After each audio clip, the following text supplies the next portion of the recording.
బయటకు వచ్చి press meet పెట్టారు. ఆయన ఇంచుమించుగా 11:04కి ల్యాండ్ అయ్యారు. డిపాస్చర్ 11 గంటల 15 నిమిషాలకి డిపాస్చర్ అయ్యారు. అక్కడ నుంచి పాపిరెడ్డిపాలెం వెళ్ళారు. అక్కడ విక్టిమ్ హౌస్కి వెళ్ళారు, ఇంట్రాక్ట్ అయ్యారు. బయటకు వచ్చి ప్రెస్ మీట్ పెట్టారు. బయటకు వచ్చి ప్రెస్ మీట్ పెట్టి ఎలా మాట్లాడారు, ఏం మాట్లాడారు అన్నది ప్రపంచం అంతా చూశారు నిన్న. అదంతా ఆ ప్రెస్ మీట్ అంతా చూస్తూ ఉంటే ప్రెస్ మీట్లో జగన్మోహన్ రెడ్డి ఆ ప్రెస్ అతని మాటలు ఒక చెవులో వినిపిస్తూ ఉంటే మైండ్లో రన్ అవుతుంది. ఏంటి రన్ అవుతుంది తెలుసా ప్రజలందరికీను? ఇదే జగన్మోహన్ రెడ్డి లాస్ట్ 5 సంవత్సరాలు చేసిన అరాచకాలన్నీ ప్రజల మైండ్లో రివైండ్ అవుతున్నాయి. ఎలా రివైండ్ అవుతున్నాయి? మాట్లాడితే లా అండ్ ఆర్డర్ లేదు, లా అండ్ ఆర్డర్ లేదు, లా అండ్ ఆర్డర్ లేదు. అసలు నాకు అర్థం కాలేదు. ఇంతకుముందు చంద్రబాబు నాయుడు గారు ప్రతిపక్ష నేతగా ఉండేటప్పుడు చలో ఆత్మకూరు అని చెప్పి పిలిపిస్తే నువ్వు ఇంటి దగ్గరకు వచ్చి తాడులు కట్టి, గేట్లకు తాడులు కట్టి ఆయన హౌస్ అరెస్ట్ చేసిన పరిస్థితి కూడా మర్చిపోయాడు ఆయన ఏమైనా? ఒక పక్క నుంచి చూస్తే అదే సందర్భంలో వైజాగ్ వచ్చి ఆయన వైజాగ్ టూర్ పెట్టుకుంటే ఎయిర్పోర్ట్ నుంచి బయటికి రానివ్వకుండా గూండాలను పెట్టి అతని మీద దాడి చేయించిన పరిస్థితి మర్చిపోయారు Jaganmohan Reddy. Law and order గురించి మాట్లాడుతున్నాడు ఆయన. నేను ఇప్పుడు ఆయన ఎక్స్ సీఎంగా చంద్రబాబు నాయుడు గారు ఉన్నప్పుడు ఆయన చేసిన అరాచకాల్లో ఏదో మచ్చుకు కొన్ని చెప్తున్నా. అదేవిధంగా రామతీర్థాలకి రాముడు తల నరికేశారని రామతీర్థాలకి అప్పుడు ఎక్స్ సీఎం ఇప్పుడు సీఎం గారు చంద్రబాబు నాయుడు గారు వెళ్తే లారీలను అడ్డగా పెట్టి రోడ్డు మీద కూర్చోబెట్టే సందర్భం మర్చిపోయాడు ఆయన. ఇదే చంద్రబాబు నాయుడు గారు అమరావతి పర్యటన పెట్టుకుంటే బస్సు యాత్ర చేస్తే ఆ బస్సు మీద రాళ్ళు రువ్వితే అది భావస్వేచ్ఛా ప్రకటన అని నీ పోలీస్ చేత ఒక రోజు మాట్లాడించిన సందర్భాన్ని మర్చిపోయాడా జగన్మోహన్ రెడ్డి? అదేవిధంగా మనం ఆలోచన చేసుకుంటే ఒక పార్టీ ఆఫీస్ మీద దాడి ఏ సందర్భంలో పార్టీ ఆఫీస్ మీద దాడులు జరిగినాయండి ఇన్ని సంవత్సరాలు స్వతంత్రం వచ్చిన తర్వాత? ఒక పార్టీ ఆఫీస్ మీద దాడి జరిగింది. ఎందుకు ఇలా జరుగుతుంది? డీజీపీ ఆఫీస్ పక్కనే ఉన్న పార్టీ ఆఫీస్ మీద దాడి జరిగింది అంటే అది మాకు బీపీలు పెరిగిపోయినాయి, మా కార్యకర్తలకి బీపీలు పెరిగి చేశారు అని సాక్షాత్తు సీఎం కుర్చీలో కూర్చున్న జగన్మోహన్ రెడ్డి మాట్లాడిన తీరు జనాలు మర్చిపోయారు అనుకుంటున్నారా? అదేవిధంగా మన కస్టోడియల్ టార్చర్ నేను మాట్లాడాడు ఎవడో వీడియో చూసుకొని ఎమ్మెల్యే వీడియోలో చూపిస్తూ పోలీసులు ఇలాగ మమ్మల్ని ఇబ్బంది పెట్టారని మాట్లాడారు. ఆ సంస్కృతికి మాది కాదబ్బా. కస్టోడియల్ టార్చర్ పెట్టి ముసుగులు వేసుకొని కొడుతూ వీడియో కాల్లో చూసి ఆనందపడిన సందర్భాలు మీరు మర్చిపోయారేమో కానీ ప్రజలు ఇంకా మర్చిపోలేము. మేము ఎలాగో మర్చిపోలేము, ప్రజలు కూడా మర్చిపోలేము. లోకేష్ గారి మీద కేవలం ప్రశ్నించినందుకు 23 కేసులు పెట్టిన పరిస్థితి మర్చిపోయారు. ఈరోజు అద్భుతం ఏంటంటే ఈరోజు అసెంబ్లీలో ఉన్న ఎమ్మెల్యేల్లో 85 to 90% ఎమ్మెల్యేలు అందరికీ కూడా లాస్ట్ 5 సంవత్సరాల్లో జగన్మోహన్ రెడ్డి గారు పెట్టిన కేసులు 90% ఎమ్మెల్యేల మీద ఉన్నాయి. మరి ఈరోజు నువ్వు వచ్చి లా అండ్ ఆర్డర్ గురించి మాట్లాడతావు, చంద్రబాబు నాయుడు గారి గురించి మాట్లాడతావు, పవన్ కళ్యాణ్ గారి గురించి మాట్లాడతావు. పవన్ కళ్యాణ్ అక్కడ సీఎం మీద కేసులు ఉన్నాయి, డిప్యూటీ సీఎం మీద కేసులు ఉన్నాయి. ఇప్పుడు ఉన్న సీఎం గారిని రోడ్డు మీద నిలబెట్టావు, డిప్యూటీ సీఎం గారిని రోడ్డు మీద పడుకోబెట్టావు. ఇప్పుడున్న స్పీకర్ గారి మీద కేసులు ఉన్నాయి, డిప్యూటీ స్పీకర్ గారికి కస్టోడియల్ టార్చర్స్ ఉన్నాయి, హోమ్ మినిస్టర్ నా మీద 23 కేసులు ఉన్నాయి. అలాంటిది చూసుకుంటే మొత్తం అందరు మినిస్టర్స్ మీద అందరు ఎమ్మెల్యేస్ మీద సుమారు 90% ఎమ్మెల్యేస్ మీద కేసులు ఉన్నాయి. అయ్యో హత్యల కేసులో, కబ్జాల కేసులో, దొంగతనాల కేసులు, ఆ కేసులు ఈ కేసులు కాదండి, కేవలం ప్రశ్నించినందుకు మా మీద పెట్టిన కేసులు ఇవన్నీ. నువ్వు ఈరోజు వచ్చి మాట్లాడుతున్నావు. ఈరోజు మేము ఎంత ట్రాన్స్పరెన్సీగా పనిచేస్తున్నామంటే జగన్మోహన్ రెడ్డి నేను పలానా ఓకే సవాల్ వస్తేనే బెంగళూరు నుంచి వస్తావు, ఎక్కడైనా శవరాజకీయం చేయాలనుకుంటే బెంగళూరు నుంచి వస్తారు మీరు. ఎస్ కాదని చెప్పట్లేదే. మీరు ఎక్కడికి వెళ్తారని మీరు పర్మిషన్ పెడితే ఏ రోజైనా మిమ్మల్ని హౌస్ అరెస్ట్ చేసిన సందర్భాలు ఉన్నాయా? మిమ్మల్ని మీ నాయకులను ఎవరైనా హౌస్ అరెస్ట్ చేసిన సందర్భాలు ఉన్నాయా? ప్రివెంటివ్ అరెస్ట్ ఏమైనా చేస్తున్నామా? పరదాలు ఏమైనా కడుతున్నామా? పోలీస్ బందోబస్తుల మధ్యలో మేము ఏమైనా వెళ్తున్నామా? ఒకసారి ఆలోచన చేయండి. ఇవన్నీ మేమంత ట్రాన్స్పరెన్సీగా ఒక ప్రతిపక్ష నాయకుడు కూడా కాదు, ఎక్స్ సీఎంకి ఇవ్వాల్సిన గౌరవం ఇచ్చి జెడ్+ సెక్యూరిటీ ఇచ్చి అంటే ఆయనకి ఇవ్వాల్సిన భద్రత కన్నా ఎక్కువ ఇచ్చి మేము పంపిస్తూ ఉంటే ఈరోజు బయటకు వచ్చి భద్రతా వైఫల్యం. ఎస్ నేను హోమ్ మినిస్టర్గా మాట్లాడుతున్నా. ఒకసారి భద్రతా వైఫల్యం అని మీరు మాట్లాడుతున్నారు, నేను చర్చకు సిద్ధంగా ఉన్నా. ఏ రకంగా భద్రతా వైఫల్యం అయిందో మీరు అక్కడికి వెళ్ళి ఎలా మాట్లాడుతున్నాడంటే జగన్మోహన్ రెడ్డి పోలీసులు బట్టలు ఊడదీస్తా. నిజంగా దమ్మున్నవాడు ఎస్ఐ బయటకు వచ్చి, ఎస్ఐలు అదేవిధంగా మహిళా పోలీసులు కూడా బయటకు వచ్చి ఏ రకంగా మాట్లాడుతున్నారు అని ఒక ఎక్స్ సీఎంని నిలదీసే పరిస్థితి వచ్చిందంటే సిగ్గుపడాలి ఈరోజు జగన్మోహన్ రెడ్డి. ఎందుకు ఇలా మాట్లాడేనా అని సిగ్గుపడాలి. నిజంగానే అనిపించింది. ఒక పోలీస్ కాకి చొక్కా ఒంటి మీదకి రావాలంటే ఏదో బయటికి వెళ్ళి సిఎంఆర్లోనో లేకపోతే ఎక్కడో లక్కీ షాపింగ్ మాల్కో లేకపోతే ఇంకో షాపింగ్ మాల్కో వెళ్ళి కొనేసి తెచ్చుకున్నంత ఈజీ కాదు కాకి చొక్కా మీదన పడ్డం అంటే.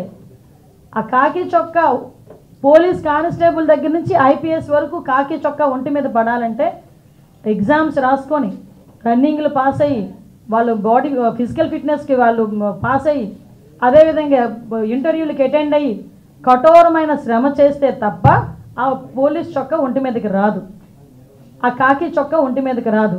అటువంటి కాకి చొక్కా నేను ఓడదీస్తాడట. అది కూడా ఒక ఎక్స్ సీఎం మాట్లాడే భాష ఏమిటో నాకు ఒక అర్థం కావట్లే. అందులో ఆడవాళ్ళు ఉన్నారు. అనంతపురం ఎస్పీ ఒక లేడీ, అనంతపురం డిఐజీ ఒక లేడీ, అక్కడ చాలామంది లేడీ పోలీస్ కానిస్టేబుల్స్ ఉన్నారు, లేడీ ఎస్ఐస్ ఉన్నారు. అలాంటి వాళ్ళ గురించి బట్టలు ఉడదీస్తాం అలాగే ఇలాగా మాట్లాడుతూ ఉంటే సిగ్గనిపించట్లేదా? సంస్కారమేనా అది? కనీసం ఒక సంస్కారంతో కూడిన మాట ఒక ఎక్స్ సీఎంగా మాట్లాడాలి అన్న ఇంగిత జ్ఞానం లేకుండా ఎక్కడికి వచ్చి మాట్లాడుతున్నాడు? ఇది ఒక విక్టిమ్ హౌస్ దగ్గరకు వచ్చి మాట్లాడే పరిస్థితులు. ఎవరి గురించి వెనకేసుకొస్తున్నాడు? ఒక పోసాని కృష్ణమురళి గురించి, ఒక నందిగాం సురేష్ గురించి వెనకేసుకొస్తున్నాడు. మేము ఈరోజు ఇందాక మేము చెప్పాం ఎమ్మెల్యేలు ఎంపీల గురించే మాట్లాడాం. నిజంగా ఈరోజు చెప్తే కార్యకర్తలు కానీ అదేవిధంగా ఇంచుమించుగా చూస్తే దగ్గర మామూలు సామాన్య ప్రజల మీద కానీ వాళ్ళు పెట్టిన కేసులు ఇవన్నీ కోకొల్లలు ఉన్నాయి. కొన్ని వేల కేసులు ఉన్నాయి, మామూలు కొన్ని వేల కేసులు. జగన్మోహన్ రెడ్డి హయాంలో 5 సంవత్సరాల్లో దగ్గర 2826 హత్యలు జరిగినాయి. నిజంగా నేను అంటున్నాను జగన్మోహన్ రెడ్డి నీ హయాంలో 2800 పైచీలకు హత్యలు జరిగినాయి. వీళ్ళందరి దగ్గరికి కూడా నువ్వు వెళ్తానన్నా కూడా మేము విత్ ప్రొటెక్షన్ పంపిస్తాం, వెళ్ళు, మేమేం కాదని చెప్పట్లేదు. వాళ్ళందరి దగ్గరికి వెళ్ళి పరామర్శించే దమ్ముందా నీకు? అలాంటిది ఈరోజు బయటకు వచ్చి నోటుకు వచ్చినట్టు మాట్లాడతాడు. మరి నిన్న జగన్ గారు మాట్లాడింది, ఆయన మాట్లాడిందల్లా పోలీసులు ఎవరైతే చంద్రబాబు మెప్పు కోసం పనిచేస్తా ఉన్నారో 3 సింహాలను పక్కన పెట్టి కాకి చొక్కాకున్న గౌరవాన్ని కూడా తగ్గించే విధంగా పనిచేస్తూ ఉన్నారో, ఎవరైతే దుర్మార్గంగా ఈ హత్యలకు దాడులకు కారకులు అవుతున్నారో ఆ పోలీసుల యొక్క యూనిఫాము ఉండదు అని చెప్పడం ఆయన చెప్పింది నిన్న సందేశం. అటువంటి పోలీసులకు నిజంగానే మా ప్రభుత్వం వచ్చిన తర్వాత ఈ కేసుల పునర్విచారణ జరుగుతుంది. వారిపైన ఇవాల్టి నుంచే ఛార్జ్ షీట్ వేయడం మొదలవుతుంది. తప్పనిసరిగా మా ప్రభుత్వం వచ్చినాక బాధితులందరూ మీ మీద కంప్లైంట్లు పెడతారు, అటువంటి పోలీసుల మీద కంప్లైంట్లు పెడతారు. ఆ బాధితులు ఇచ్చిన కంప్లైంట్స్తో రీఇన్వెస్టిగేషన్ చేస్తాము, కారకులైనటువంటి పోలీసులను విధుల నుంచి తొలగిస్తాము అనేది మా నాయకుడు జగన్ గారు నిన్న ఇచ్చిన సందేశం. నిన్న జగన్మోహన్ రెడ్డి గారే ఈ జిల్లాకు రాకూడదనేసి అవసరం అనుకుంటే మాకు దమ్ముంది హెలికాప్టర్ కిందికి దిగనేమని మాట్లాడిన పరిటాల సునీత పైన చూపించాలా మీ పోలీసు ప్రతాపం. ఒక ప్రతిపక్ష నాయకుడు మాజీ ముఖ్యమంత్రి ఇక్కడ జరిగినటువంటి ఒక హత్య సంఘటనలో ఆ కుటుంబాన్ని పరామర్శించేకి వస్తా అంటే రానివ్వము, మేము పోలీస్ బందోబస్తు ఇవ్వము, మేము హెలిప్యాడ్కు అనుమతులు ఇవ్వము, ఇదా మీ పోలీసు విధానము?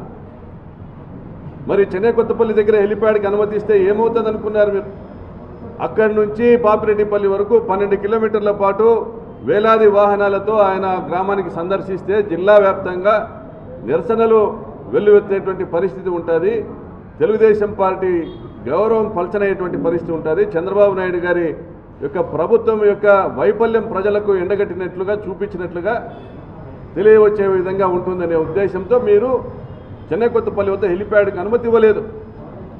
ఎన్ఎస్ గేట్ దగ్గర చెక్ పోస్టులు పెట్టారు, చెన్నై కొత్తపల్లిలో చెక్ పోస్టులు పెట్టారు, రాప్తాడ్లో చెక్ పోస్టులు పెట్టారు, ధర్మవరంలో చెక్ పోస్టులు పెట్టారు, కుంటిపతి దగ్గర చెక్ పోస్టులు పెట్టారు, శ్రీహరిపురం కాలనీ దగ్గర చెక్ పోస్టులు పెట్టారు. ప్రతి చోట అడుగడుగునా మీరు ఆపలేదా? పోలీస్ డిపార్ట్మెంట్ వాళ్ళు ప్రజలు వస్తా అంటే ఆపలేదా?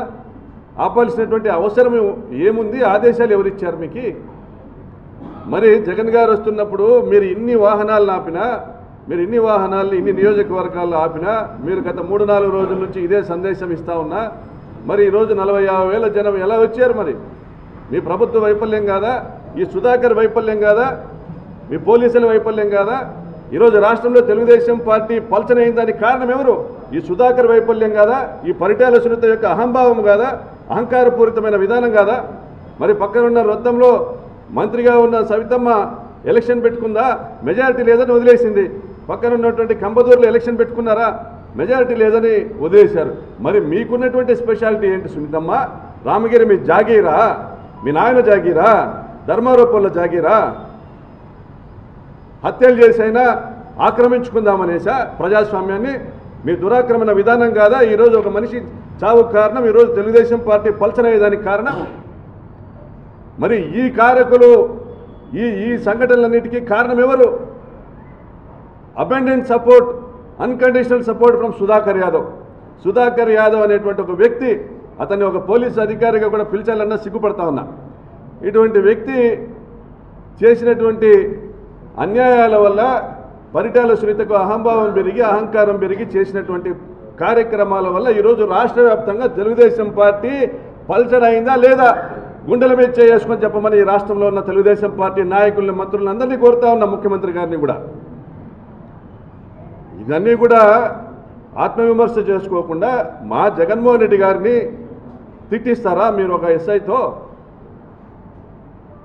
మీరు గతంలో పోలీసులు మాట్లాడినప్పుడు మీరు తిట్టింది సబబు, మరి ఈరోజు ఒక హత్యకు కారకుడైనటువంటి సుధాకర్ని మా జగనన్న హెచ్చరించింది సబబు కాదా? నిర్ణయం మీరే తీసుకోండి, నిర్ణయం మీరే తీసుకోండి. ఈ జిల్లాలో హత్యా రాజకీయాలకు మళ్ళీ బీజం వేయడాన్ని మీరు సమర్థిస్తున్నామంటే సుధాకర్ వ్యాఖ్యల్ని సమర్థించండి, లేదా ఖండించి అతనిపైన చర్యలు తీసుకోమని ముఖ్యమంత్రి గారిని కోరుతున్నా.